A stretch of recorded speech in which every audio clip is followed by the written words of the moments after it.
Give me your house. It used to belong to my husband. What's wrong with his wife using it? He's a fool, isn't he?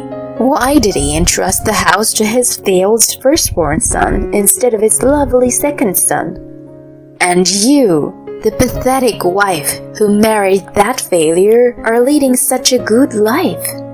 I don't get it. She's right. We deserve to live in this house. You two jerks aren't worthy to live here. If you don't get out of here, we're gonna have to play hardball. Well, you'll just have to struggle through it and give up anyways. The house will eventually be ours.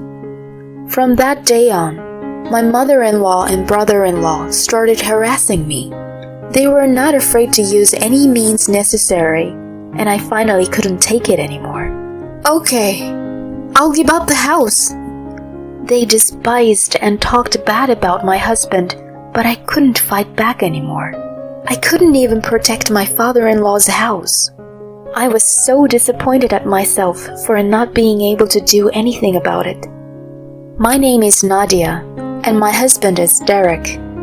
Derek's father was the president of a company before his death. He was both strict with his work and kind to his family, and he left Derek and I a luxury home where we now live together.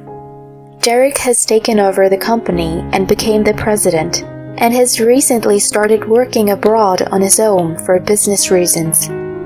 The house was too big for just the two of us to live in, so Derek's absence has made it even more lonely. It is a beautiful house with a lot of rooms that my father-in-law left us. Every day, I was busy cleaning and doing laundry while sweating like crazy. Then one day, suddenly the doorbell rang.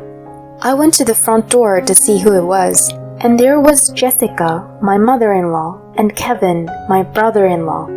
I have to admit that I didn't have a good feeling about their arrival. These two are the polar opposites of my father-in-law. Jessica is always defending her money, and Kevin was holding some kind of grudge over his brother Derek.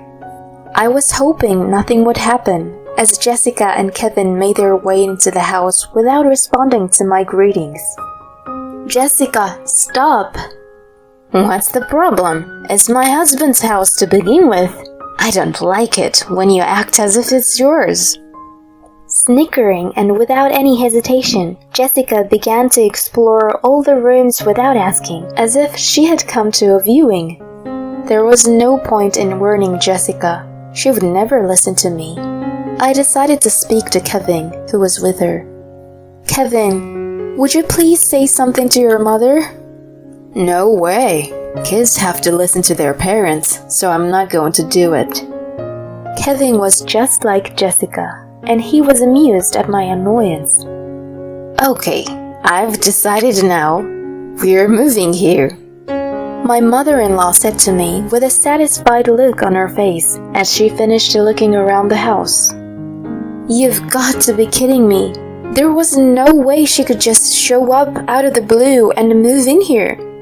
No matter what she was, it was unacceptable. Don't be silly. Don't you have the slightest common sense? Raising my voice, I turned them away. How can you be so disrespectful to your husband's mother? What's with that attitude? Jessica was shouting the whole time I was trying to kick them out. Because of her behaviors, it wasn't obvious who was the victim here. I was so embarrassed seeing her so loud and not even caring about the neighbors. Derek isn't here, so what can you do on your own? Jessica gave a nasty smile and pointed at Kevin. Kevin, don't you do anything evil, okay? But do something to make her want to voluntarily leave the house. Roger that. I'll take care of it.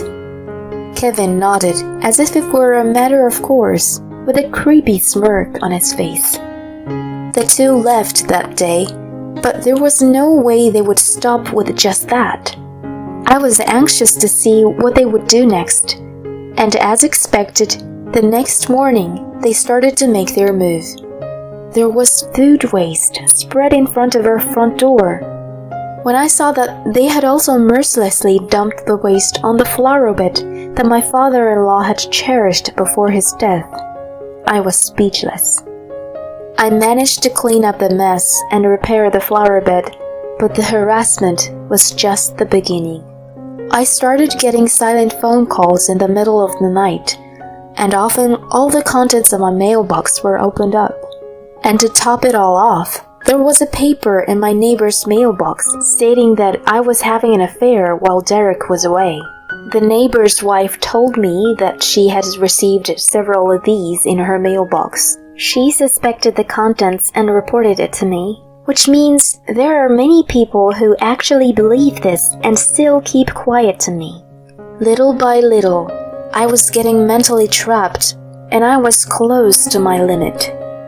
I didn't tell Derek because I didn't want to disturb his work, but after about a month of harassment, I finally called him and opened up to him about it. Derek was furious when he heard what I had gone through. Jessica and Kevin's reckless actions are nothing new. Derek is Jessica's stepson and is only half-blood related to Kevin. Jessica never cared for Derek as a son and treated him badly, favoring Kevin over Derek. So, it is understandable that they may feel that it is unfair that Derek is the only one who gets to keep a position in the company, the house, and so on. It is true that my father-in-law was more often on Derek's side than Kevin's during his lifetime. However, it was not just because of his favoritism, but because Derek was a person who put in a lot of effort. Kevin was a bit more cunning than Derek. He was often tempted to use the wrong move in order to get a good result and be praised for it. But his father had no intention of letting Kevin take over the company, as he was spoiled by Jessica, who praised him for his cheating. After his father passed away, the distribution of inheritance caused a complete breakdown of the family relationship, which led to the kind of harassment we have today. Derek has put up with Jessica's harassment for a long time, but now that he knows that it is being directed at me, he has expressed his anger and his refusal to tolerate it. And so, Derek suggested a plan. I nodded in agreement. The next morning, I called up Jessica just to tell her one thing. We have decided to let go of the house. Jessica was obviously overjoyed. She did not yet realize that she had fallen for a plan. A few days later, Jessica and Kevin arrived at the house to move in. But when they came, they were stunned. The house we used to live in was already occupied by the vice president of Derek's company, along with his wife and daughter. The vice president was a good friend of my father-in-law, and was assisting Derek, who was now the president of the company. Both Jessica and Kevin knew of him, so the moment they saw his face, they realized that Derek and I set them up. Jessica and Kevin started shouting at the doorstep of the house that was not theirs. That was the cue for Derek and I to come out from the back of the house. We had talked through our plan with the vice president, so we were able to visit on the day Jessica and Kevin were trying to move in. While Jessica and Kevin's faces turned red, the vice president's wife was giggling uncontrollably in the back of the house, saying she couldn't put on a poker face unlike her husband. "Why do you always get everything?" Unlike Jessica, who was furious, Kevin seemed somewhat sad. "You're the only one who gets favored by Dad. It's true that he left me some money, too, but you got this house, and you're even the president of the company. It's not fair." "It's not fair? He was looking out for you, you know." Derek scolded Kevin in a strong tone. "You've been spending Dad's money like a fool, trying to impress everyone around you. He sent you to different kinds of lessons to get you to change your mind, but you skipped them. You even bought a ton of luxury brand goods for your friends there, just to get them to follow you, and you got all big-headed.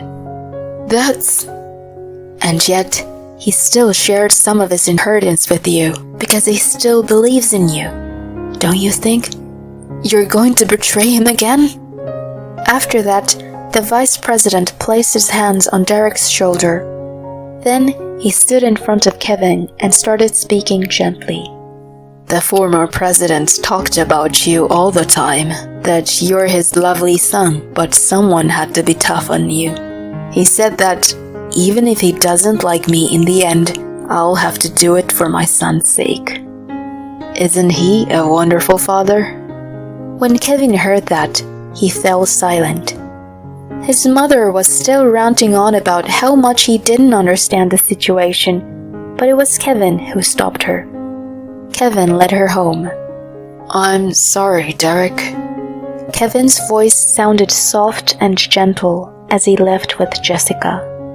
In contrast to the reformed Kevin, Jessica could not give up on the luxurious house. Though Kevin no longer took part in the harassment, Jessica apparently broke in through a window alone while the vice president and his family were away. Since the house had security, she was immediately caught by the police. According to the report, Jessica was sitting on the sofa watching TV when the police rushed in, as if she owned the house. Maybe in Jessica's mind, the house really belonged to her. After Jessica was caught, Derek and I went to visit the vice president's house. Even though it was a consensual plan, a simple apology wasn't enough since the damage was done to the house we had given them. As I was talking to the vice president while handing him a gift of apology, the doorbell rang. The vice president went to the front door and brought in Kevin. I apologize for everything that happened. Kevin bowed deeply as he entered the room. He then told us about what he had gone through. Kevin had been raised by Jessica while feeling the pressure from her to take over as the president of the company. He had cheated in many ways to surpass Derek in some way. Jessica, who did not care about this process, began to praise Kevin for cheating, and it became natural for him to do so. A mother who praises and a father who scolds for cheating. Kevin, caught between the two unbalanced adults, became a distorted adult. And yet, in his heart, he still had his father's righteous teachings lying dormant. The current turmoil has awakened him. It was not that his father had abandoned him, but that he had not faced his father properly. Kevin was shocked to hear the vice president's words that day, and he could no longer turn his back on the differences between himself and his brother, who was the one who inherited many things from their father. This is how it ended up, but it was a chance for Kevin to distance himself from Jessica, and he decided to go on with his life and not to be controlled by her. And he decided to come here first. I wanted to apologize to the vice president for all the trouble I put him through, and to my brother and father for scolding me. I see. You're finally grown up now. But how did you know we're here? Derek looks at the vice president. The vice president smiles happily. I've followed your plan once, so I've got to follow your brother's plan too. I'm on both of your sides. Vice President, man, you've been helping me in my professional and personal life, huh? If my best friend's child says that about me, I couldn't be happier. Derek and Kevin talked for a while after that. Their previously distant relationship was finally restored like that of normal siblings. Derek, I'm going to do what I want to do from now on, not what Mom wants me to do. That's good. What are you going to do then? It's pretty cliché, but I'm thinking of backpacking abroad. I'm going on a journey of self-discovery. Backpacking abroad? I see. That would be a great experience. I'll be rooting for you. Derek smiled, nodded, and patted Kevin on the shoulder. Maybe, when we get settled, we can go visit our dad's graves together. Yeah, I'll be a better man by then. And then, Derek and Kevin parted ways. I soon got pregnant, and Derek decided to officially return as Kevin left the country, like they were taking turns. Although they miss each other like that, I'm sure their connection has become stronger than anyone else's. Kevin now occasionally contacts Derek. This must be a picture taken with some of the children he met. Kevin is smiling happily as he waves at the camera. It's hard to imagine that this is the Kevin I know. Kevin had always been interested in various cultures of the world. He seems to have realized the benefits of working hard and earning a living by working as an interpreter while traveling. Derek seemed happy to see that he no longer had to worry about Kevin. He's always been like this. This country must have been a very tight place for him. He picked up a photo Kevin had sent him and handed me one as well. You'd think so too, don't you, Mom? Derek said, and Jessica, who was sitting next to me, looked remorseful and quietly drank her tea. Jessica had been arrested that day, but had been released at the pleasure of the vice president.